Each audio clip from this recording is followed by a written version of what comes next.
A lot of people question now, especially now, they would have questions like, "Oh man, Kobe won MVP. Does he deserve it? You know, see, they didn't win." The MVP isn't won in the postseason. It's won. It's won during the season, where Kobe. People always mistake have this common mistake. They say that it should go to the best player in the best team.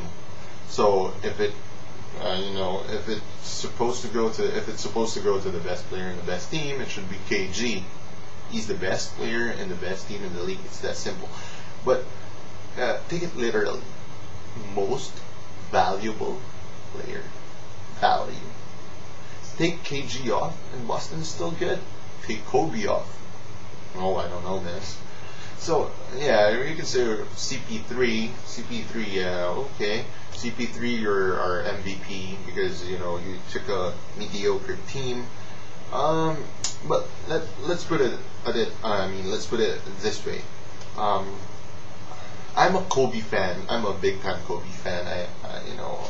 But I'm speaking as an analyst, not as a fan. Like what I said, if the MVP should come from the best player in the best team, like what has happened in the past years, like Nash and Nowitzki, they were the best players in the best team.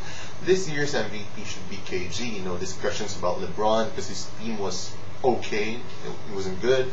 Not CP3 because they were in the best team, not even in their conference. So it should be LeBron. KG. But most valuable player, like what I'll always say, value. The player with the most value. New Orleans, the Hornets, they didn't have injured players. Like David West got injured in the playoffs because of that Hardy cheap shot that they say, but I don't think it's a cheap shot. It's a slight push, but it's not a cheap shot. So they didn't have injuries to like what the Lakers had with Gasol was even injured, and Bynum was out for like half of the year. Kobe carried them through those times, through those hard times. CP3, he's valuable too. His resume is pretty good, but in my opinion, it was really Kobe. No brainer, Kobe. So you saw the votes, it's Kobe. So why do we even need to talk about it? No need to talk about it because it's done. It's over with. No more. When it sucked because KG was shooting free throws and they were shouting MVP. Oh yeah, MVP next year. Go try and get it, but not this year. Sorry, it's Kobe, man. I talked about next season.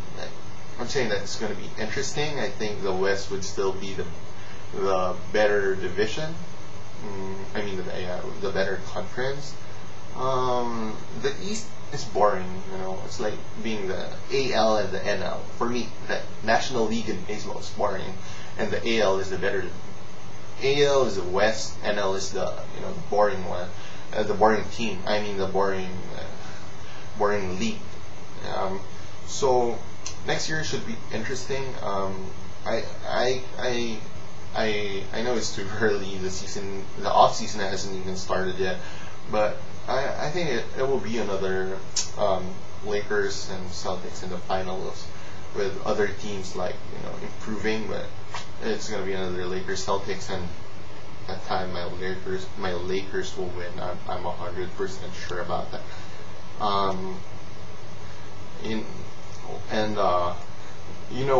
I had these predictions. I just want to read them to you guys. I wrote them 3 months ago, and when the Rockets won 22 games in a row, my friend said, "Oh, the Rockets will win the championship." In your dreams, man. I said, in your dreams. I said it. This team had a chance. They had the chance to shock the league until out of nowhere, Yao Ming fractures his foot. Now I see this team as still a playoff team, but I predict another first round exit. I said another first round exit for them. McGrady is a very good player, but this team won't just make it. With a lot of very good teams right now, the Rockets would have to pull a miracle to get past the first round.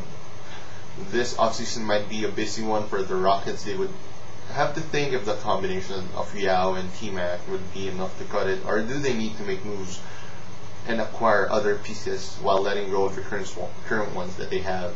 So, see, I predicted an early round exit, and then I said the Celtics have taken the league by storm. The Celtics went from last place to first place in just one offseason. I would have to admit that this team is scary, but they still have a lot more to prove, and they just proved it today. They beat my Celtics.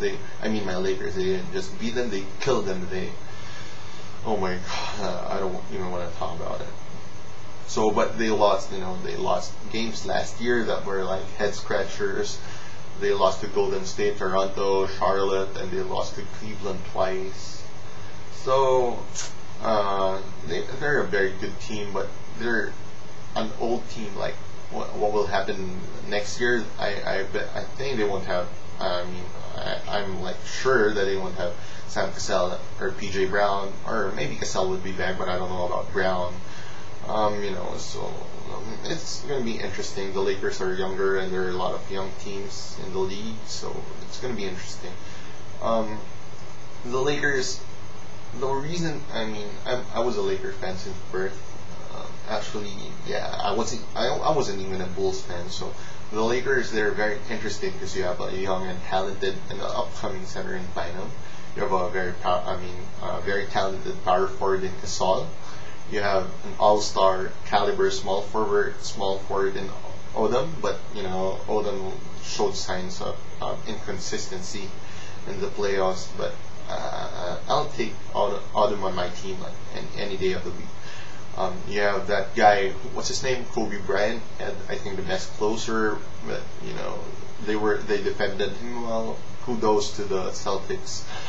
And we have a veteran point guard and an upcoming point guard. We have, Derek Fisher, and we have Jordan Farmer, who's like, man, he's a starter in this league. Like, bring him to other teams, he's a starter. All